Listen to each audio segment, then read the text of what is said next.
We got to fix this EFI system again. I am about ready to go back to a carburetor. Let's get to it.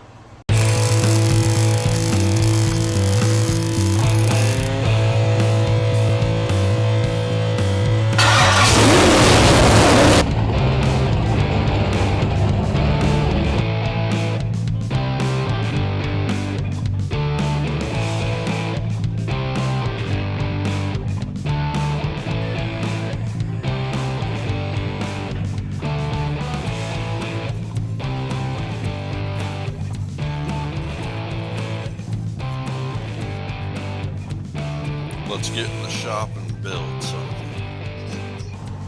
Hey guys, it's Alan, Front Page Fab. And I got my Ranger in the shop again. And as you know, if you've watched any of the other videos about the Ranger, we did a 302 swap on it. And in the process, I originally did a carburetor deal and then thought, it'd be cool to try out this newfangled EFI system. So I put a Holly Sniper in it. And I'm going to be honest with you, I've regretted it ever since. I have fought it and fought it. You get the least little exhaust leak down around the collector, and it messes with the O2 sensor enough that it don't idle for crap. I've messed with all kinds of tunes. Of course, every time the exhaust gets a little loose, I tighten it up. And of course, this is a ball and socket exhaust or header. Don't ever buy one. They're shit. Just pure and simple. Get one with a gasket or a better fit system. Anyway, when it gets slightly loose, it's just enough that it messes with the O2 sensor, and then that throws the system into a tizzy. And until you get it up above 1800 to 2000 RPM, where you got some velocity to overcome that slight air leak, it just doesn't run right. Bucks and runs like mega rich. Excuse me. So I'm going to tighten it up again, and actually the last time I actually had to drop the transmission because I was fighting a vibration for a long time on this, and come to find out, whenever the U-joint was put in up in the front off the yoke coming out of the transmission, that one needle dropped and was sitting at the base of in the cup. And that was enough to cause a massive vibration problem that I fought for a long time because I didn't know where it was, until I finally took the drive shaft somewhere and they said, "Hey dummy, you dropped a pin. Live and learn." Anyway, all that vibration and driving it back and forth to work caused the clutch to basically fall apart, and it caused some other issues as well. But anyway, it's vibration free now and runs great. So I had to drop the tranny, which meant I had to take both exhaust pipes out of the way to have enough room to drop tranny. And when I did that, the bolts were all rusted, and so I thought, I'll just be clever and I'll just take my small sawzall and I'll just cut the bolts and put new ones in, no big deal. And when I did that, I put about a 1-inch cut through on the ball, where the ball is basically, instead of like a regular collector like you think of on a header, this is like a ball style. And then there's a inverted V, like a cup, that goes up over the ball, and then that all bolts together. I'll show you when I get down there. Anyway, that has been messing with the O2 sensor. So basically the fix is I'm going to have to weld it. I tried JB Weld when I put it back together, and that hasn't worked. So I'm gonna get that pipe out of the way, clean the cut up, and get the welder down there and weld it. So that's today's little adventure, and then hopefully by then it'll quit raining long enough to dry out the yard, and so I can mow. And then we'll move on to whatever comes next in the day. So let's get to it. All right, guys. So there's the There's the culprit, and if I can get up there, you see that black soot? So that's the exhaust leak we got to fix. And that black soot is just because the O2 sensor, which is clear back there,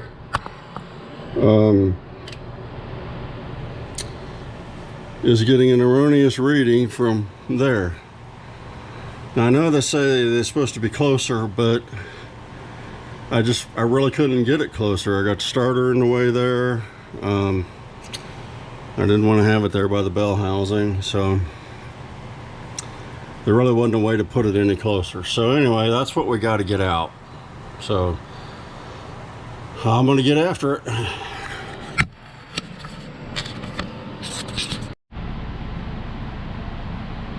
Alright guys, I got the bolts loose. Now let me show you what I did the last time. You know, it was one of them things. Alright, let me turn it around. Alright, now I'm going to try and get things where you can see, I hope. I don't know if you can see right there where my finger is, but right there, that's where I cut. When I was trying to cut a bolt out, I cut that slot in there, and as you can clearly see, I put JB Weld on that, and it obviously blew out, didn't hold. So what I'm going to have to do here is get this cleaned up and weld it. Get the MIG out and we'll weld it. So let me get things around here, and that'll be next. Okay, this is the area I'm working with, and you can see it's really tight. I actually had to get a couple of the bolts out by going through the fender well, so I took the tire off to be able to go in that hole right there. One thing that made it nice is the bolt kit I'm using, they're hex and Allen head, so I was able to go in there with the Allen head and get the bolts loose, and then there was a few I had to use a wrench on, but you know, just took time. It wasn't necessarily hard or difficult, just time consuming is really all it was. So let's get to it.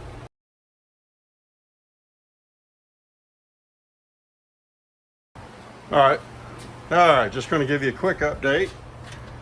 I got the header back in. I got to tighten all the bolts. The one in the back, it's actually with the starter out, it's super easy to get to, so I'm getting ready to crawl down under there and tighten those up, and yeah, we'll go from there. I will once I get back up top, I'll put the camera up here so you guys can see what we're doing, but otherwise it's not a whole lot going on that you can see, unfortunately. All right guys, because it's so tight. Appreciate you watching. Fortunately, I got it all buttoned up, tested it out, and everything was great. So I drove it up front to the front driveway and then got busy mowing, and then ended up getting rained out on that. As you can see, I'm not in my shop right now, but because I just got really busy trying to get things wrapped up before it got dark, I forgot to kind of finish recording in the shop there. So anyway, and then Monday morning I had to leave on a business trip, and I'm sitting in a hotel right now in Milwaukee, Wisconsin, on a business conference. So be there till Thursday when I head home. So anyway, it was just a little bit of what's going on in a day in the life, so to speak, but and sharing a little bit of my frustrations with that Sniper EFI system. More than likely I'm going back to a carburetor.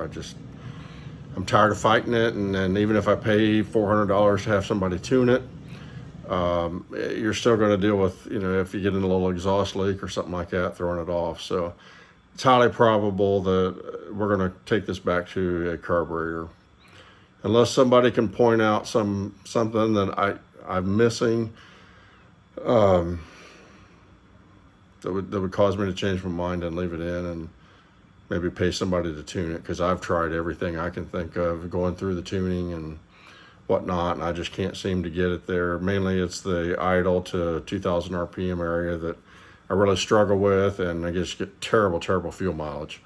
So anyway, that's what's going on, and appreciate you watching. I know this wasn't much of a exciting video, but appreciate if you like and subscribe, and we'll keep some better content coming here soon.